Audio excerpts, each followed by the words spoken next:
شرور انفسنا ومن سیئات اعمالنا من يهد الله فلا مضل له ومن يضلل فلا هادي له واشهد ان لا اله الا الله وحده لا شريك له واشهد ان محمدا عبده ورسوله اما بعد فان خير الحديث كتاب الله وخير الهدي هدي محمد صلى الله عليه وسلم وشر الأمور محدثاتها وكل محدثة بدعة وكل بدعة ضلالة وكل ضلالة في النار.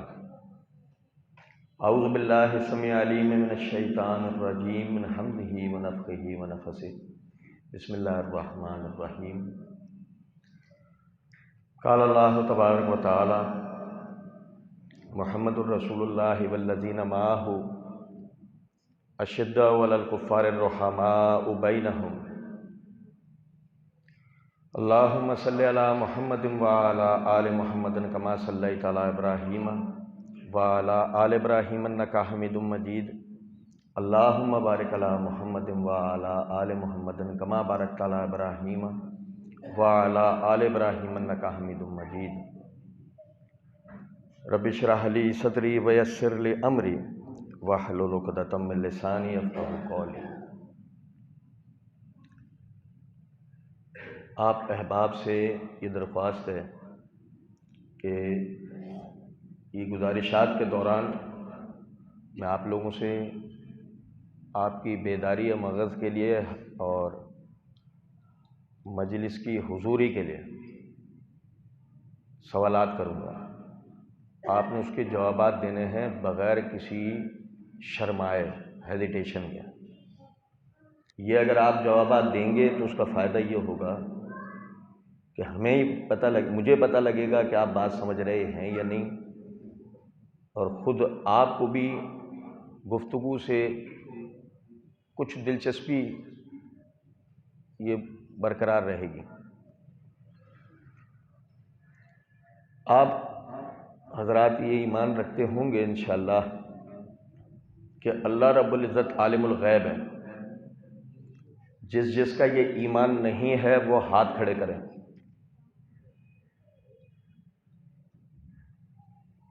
اس کا مطلب سب کا ہے. اللہ اسی ایمان پر ثابت قدم رکھے اور اسی پر موت عطا کرے. اللہ رب العزت عالم الغیب ہے تو اس کا علم غیب اس طرح بھی ہے کہ کسی بھی واقعے کا وقوع پذیر ہونے کے بعد اسے علم نہیں ہوتا، پہلے سے علم رکھتا ہے.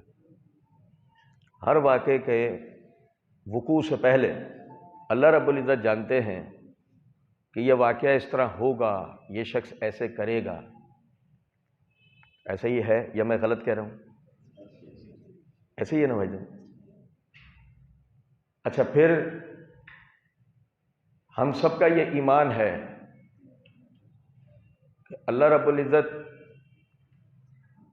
ہر شے پہ قدرت رکھتا ہے. جس کا یہ ایمان نہیں ہے وہ ہاتھ کھڑا نہ کرے.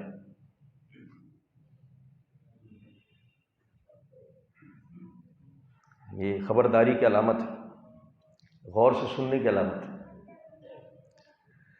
تو ہم سب کا یہ ایمان ہے کہ اللہ رب العزت ہر شے پہ قدرت رکھتا ہے، تو اللہ رب العزت جھوٹ پہ بھی قدرت رکھتا ہے. مگر کیوں جھوٹ بولے گا؟ وہ جھوٹ کا خالق ہے، سچ کا خالق ہے. اس کو کیا ضرورت؟ جھوٹ آدمی بولتا ہے کسی سے ڈر کی وجہ سے، کسی سے مطلب یا غرض کی وجہ سے. اللہ کو کسی سے غرض یا مطلب ہے؟ اللہ کسی سے خائف ہوگا، ڈرے گا؟ نہیں.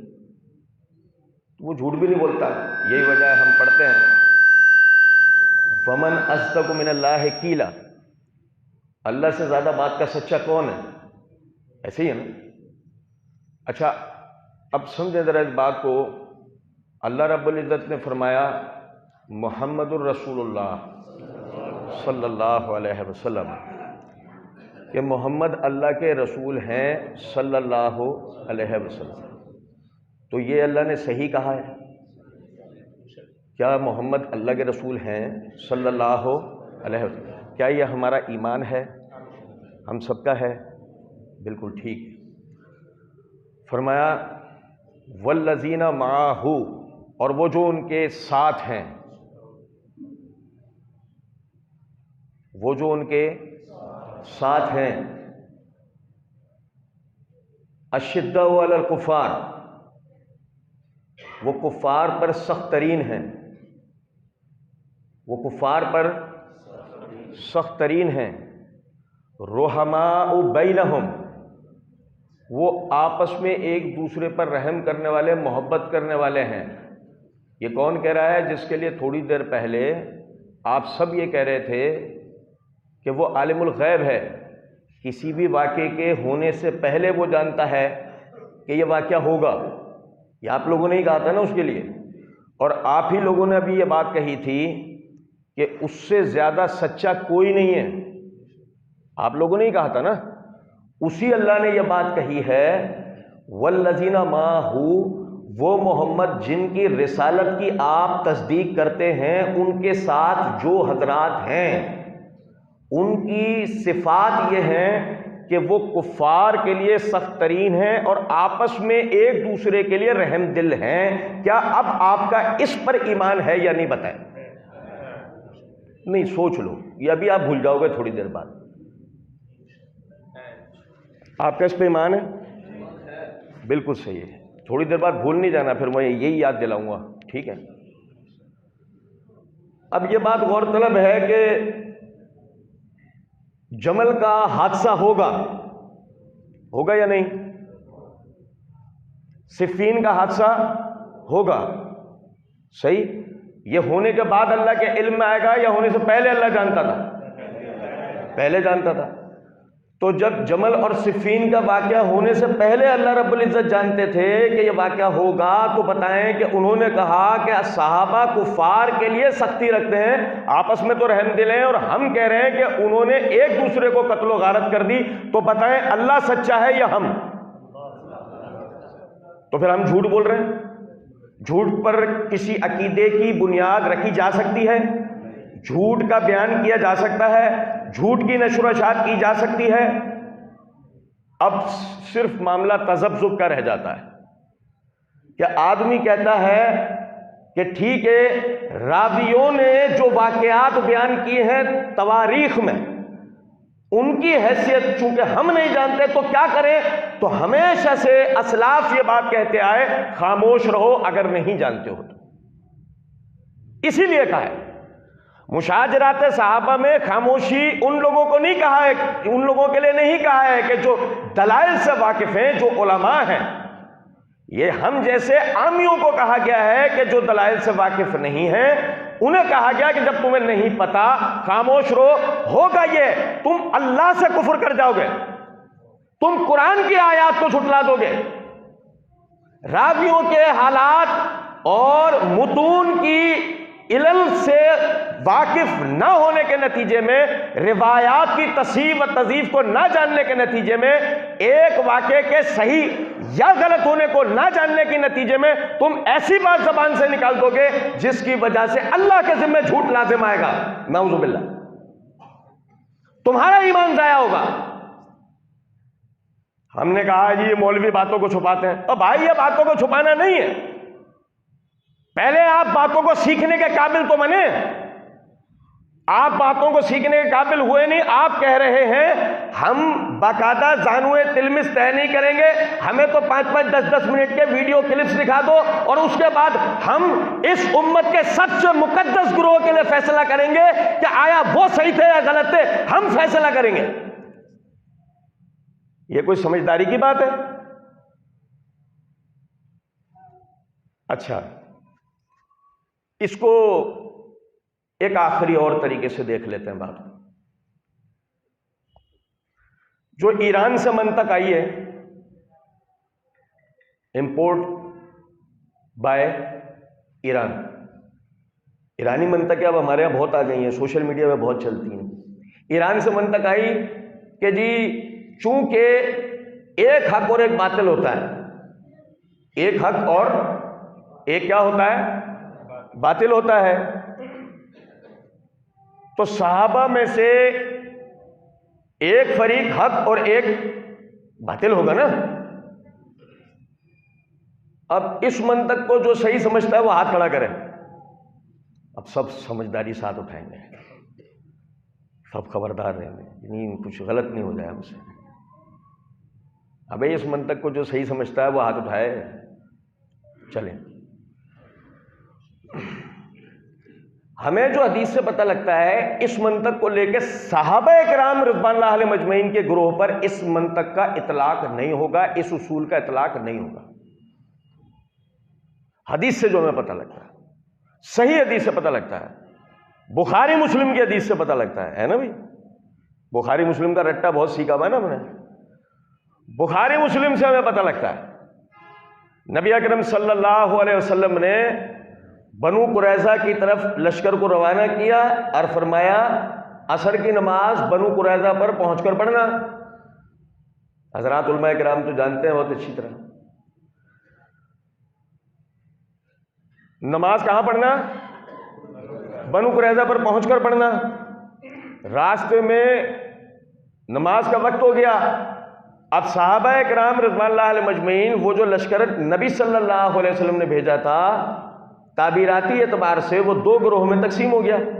پہلا کہنے لگا کہ ہم نماز کا وقت ہو گیا ہے، ہمیں نماز پڑھ لینی چاہیے، بھائی غور کیجئے گا۔